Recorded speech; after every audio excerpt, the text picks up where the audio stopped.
Во оваа постапка, обвинителството против 7 обвинети сексуални работнички за кривично дело ширење на заразни болести по член 205 од Кривичниот законник на РМ, предложи, како што спомнав претходно, само еден единствен доказ, односно резултати од тестирањето.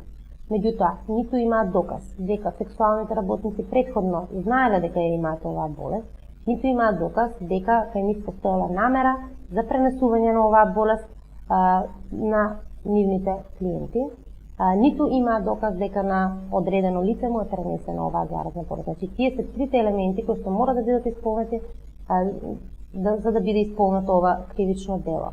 Периодот од 2009 и 2010 година програмата за ХИВ-СИДА на Обединените нации ангажираше локални консултанти кои што направија, како што кажав, детална анализа на законодавството во однос на ХИВ-СИДА од аспект на човекови права, и тоа во сферите на кривичниот закон, законот за заштита на правата на пациентите, законот за заштита од дискриминација, кој што во тој период се донесуваше, и останати закони и политики од интерес со цел да се види како се третира. И генералниот заклучок од оваа анализа е дека нашето законодавство во однос на ХИВ-СИДА во многу сфери е недоискажано.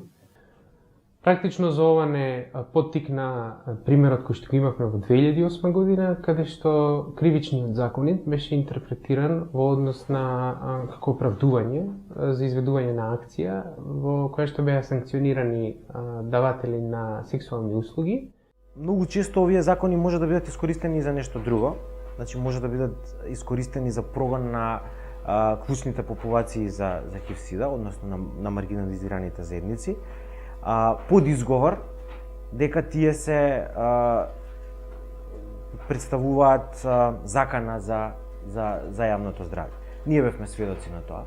Практично ние не ни знаевме дека постои таков член, членот 205 од Кривичниот законник, се додека не се изврши она рација на сексуалните работнички. И тука е самиот тој случај го покажува примерот како една интервенција на Министерството за внатрешни работи руши една долго време градена превентивна програма која што беше успешна. Значи, можеби таа популација, тие наши клиенти со кои што толку долго време работиме се и луѓето кои што се најмногу информирани за ХИВ и кои што најмногу се заштитуваат од ХИВ. Организацијата ХОПС Опции за здрав живот од 2000 година развива програма за поддршка на сексуални работници и работи која што програма опфаќа превентивни активности во однос на ХИВ-СИДА и сексуално преносливи инфекции. Тие активности се спроведуваат како на терен, така и во дневни центри кои што ги имаме. Веќе од 2004 година истите активности ХОПС ги спроведува во соработка, односно во партнерство со Министерството за здравство.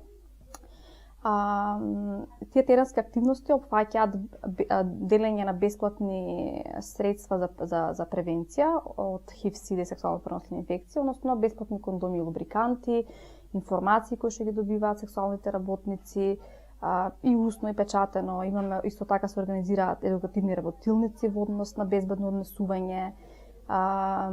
Меѓу другото, заради таа соработка со Министерството, овие програми се веќе толку зајакнати и развиени, каде што ХОПС веќе овозможува, односно сексуалните работници, имаат бесплатен здравствен сервис, односно бесплатни гинеколошки услуги кои што ги добиваат и меѓу другото бесплатно доверливо советување за ХИВ и тестирање за ХИВ. Според Светската здравствена организација и човекови права и антистигма кампањите кои што Светска здравствена ги поддржава, не треба да има реперкусии кон оваа популација или оваа маргинализирана група. Затоа и ги промовира тие универзалниот пристап на услуги, значи комплетни услуги кои што ги покриваат од сите области. Сите оние сексуални работници кои што имаат подобри услови за работа, кои што имаат пристап до информации, покажуваат голема свесност. И да не заборавиме дека секаде во светот, не само во Македонија, е доказ дека оние сексуални работници кои што имаат можност да се едуцираат, кои што имаат можност да одлучуваат за сопственото здравје и однесување, се на крај крајеви најдобри едукатори за сексуално преносливи инфекции. My recommendation to the public health authorities would be to to actually talk to the Ministry of Interior and to try to coordinate the actions, because right now the actions of the police somehow go against all the efforts of the public healthcare, to somehow stop the spread of the infection. So they're going completely the opposite directions, and they're contradicting each other and undermining all the efforts that organizations are making. Во таа насока, нашата препорака одеше да во кривичниот законник да се видоизмени содржината на текстот на одредени членови, поточно членот 205, како најпроблематичен, односно да се конкретизира и да се отворили можноста да преносот на ХИВ, значи преносот на ХИВ од ненамерност се толкува како кривично дело. Истото би се случило и со другите сексуално преносливи заболувања. Законодавниот дом, ние како невладини организации треба да почнеме да лобираме со одредена стратегија, барем во прво време.